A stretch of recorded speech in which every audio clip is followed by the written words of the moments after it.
Now, from WYDC TV, this is Big Fox News at 10.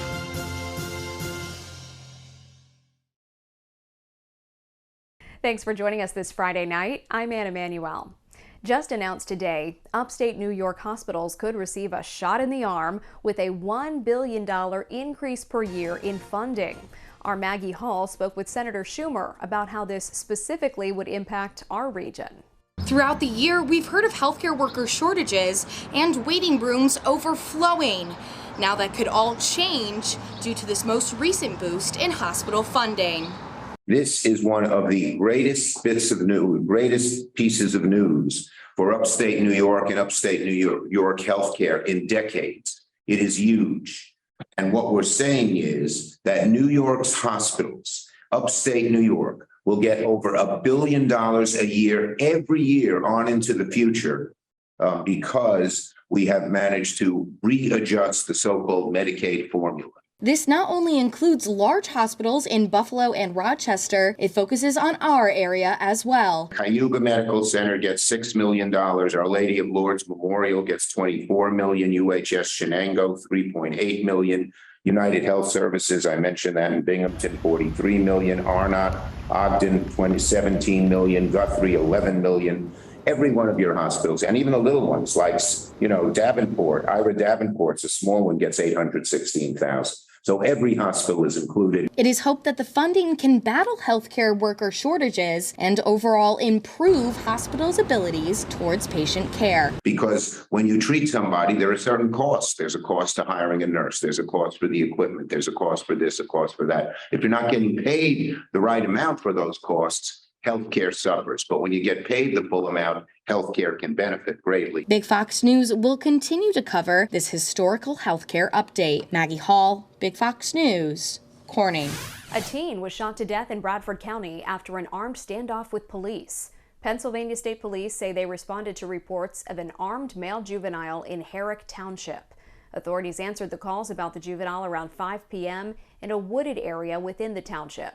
Police report that the teen was ordered to put down his weapon, but did not.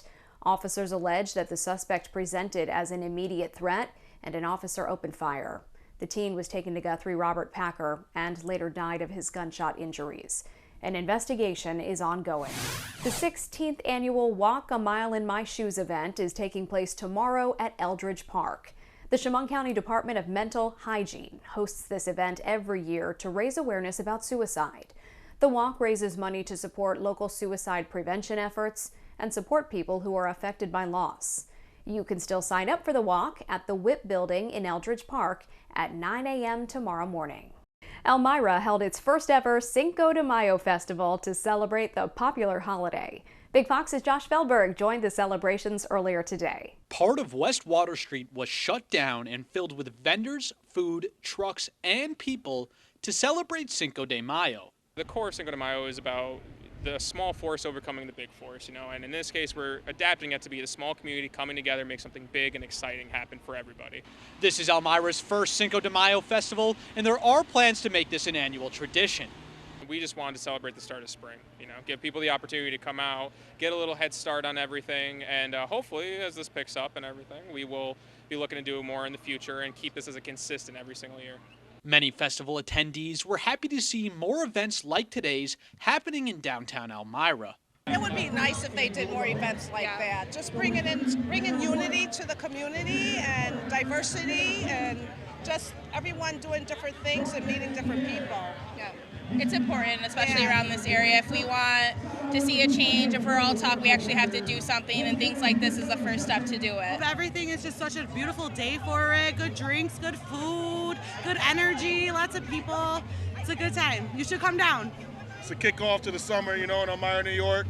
It's been raining all week. We got blessed for a sunny day. Yes. Happy Cinco de Mayo. Let's go. Yeah. Josh Feldberg, Big Fox News, Elmira.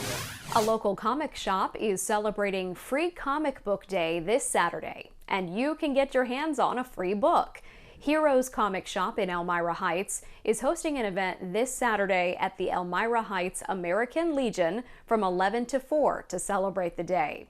Other local comic and pop culture vendors will be attending the free event.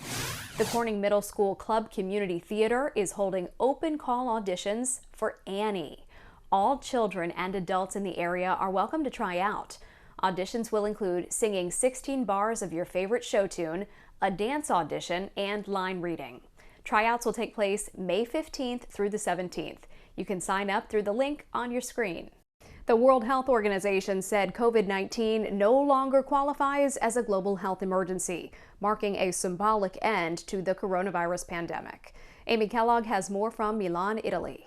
COVID-19 is down, but not out. That's the word from the World Health Organization, which announced on Friday it is downgrading the pandemic. COVID is no longer a global health emergency thanks to an uptick in vaccinations that stopped large-scale outbreaks in most countries. The reclassification marks a symbolic end to 3 years of a pandemic that triggered one of the biggest health crises in world history. The situation has markedly improved, with less mortality and an increased immunity against the virus. But the WHO also warns this new designation doesn't mean the outbreak is over.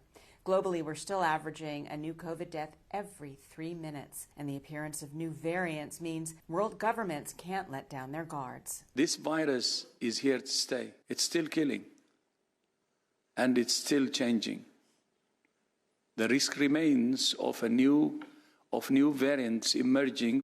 In the U.S., most COVID-era restrictions have already been lifted, and the White House now faces a congressional deadline of May 11th to end the nationwide emergency declaration. Administration officials say we're in a much better place now than we were just a few months ago.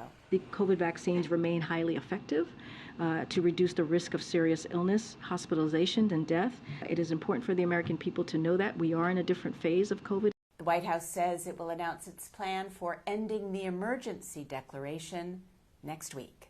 In Milan, Amy Kellogg, Fox News. Protesters gather in New York City calling for justice after an unhoused person was killed on a subway train Monday.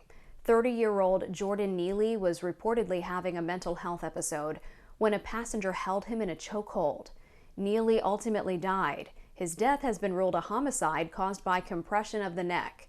Protesters are now calling for justice after the man seen on video holding Neely in a chokehold, a Marine veteran, was set free. Investigators are trying to determine if it's a case of self-defense. Still ahead, we have your weekend forecast. Plus, COVID-19 deaths are dropping, but some health experts are weary of a potential new threat. I'm Marianne Rafferty with a look at why bird flu is causing some concerns. Coming up. Here's your local stock market update from Big Fox.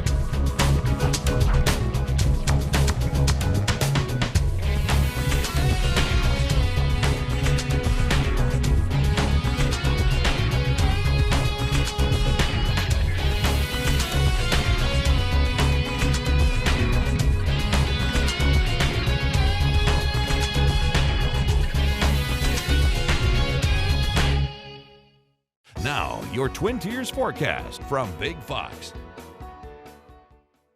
Good evening. It was still the battle of the cloud cover, but we can see here from the camera in Binghamton at the National Weather Service, there is more of those breaks of blue sky working its way in, and the clearing is going to continue to take hold as we step into our weekend forecast. Now, it has felt like a long first week of May, as even from Sunday into our Thursday forecast, temperatures were ranging anywhere from 5 to up to 20 degrees below average. Now, with us battling cloud cover today, we were seeing similar temperatures to Thursday, a few locations topping off into those 60s, depending on where we had a little bit more sunshine. And we'll continue to watch a step ladder of improving temperatures. We're even setting up for our Saturday a little bit of a chill to start the day due to those clear and calm skies at 37 for a low, but we do head up into those upper 60s, which is where we should be for our high temperatures. So a technical trend will be slightly just a few degrees below average due to that low, but we will be noting that we are going to continue to watch these temperatures climb. So it's going to be a beautiful spring week weekend. If you want to get outdoors, do some spring cleaning, it is looking like open window weather for sure. Where you may want to keep yourself wary of maybe some of those open windows will start to be late on Sunday, as we will be seeing a few systems that will be sliding on through from some disturbances that are occurring across the Central Plains that could just run into portions of southern New York, bringing a few shower chances from Sunday into Tuesday. Right now, nothing looking organized, strong, or heavy, but we'll keep an eye on any disturbances that will need to be adjusted there. But overall, it's going to continue to feel like an early summer-like feel. We're going to have a pretty dominant potential to see sunshine and above average temperatures even through our extended forecast, which we'll look at here in a moment. But first, setting up for our Saturday, maybe a few clouds lingering in the morning, some potential patchy fog if you are in some low-lying areas under these calm and clear skies. But we will note that into the afternoon, it is going to be a gorgeous setup with that blue sky in place. Those temperatures bump up into those mid to upper 60s, where our average is that 68-degree threshold. So everybody is going to be feeling that spring-like warmth in place, and then into that Sunday forecast, you will note that there is a little bit more of those clouds over those sunshine on those icons, noting that there will be that potential that we talk about some shower chances. Again, the chance is pretty minimal, so not even putting rain chances there, but we'll mention it with at least a few locations trying to climb into those 70s.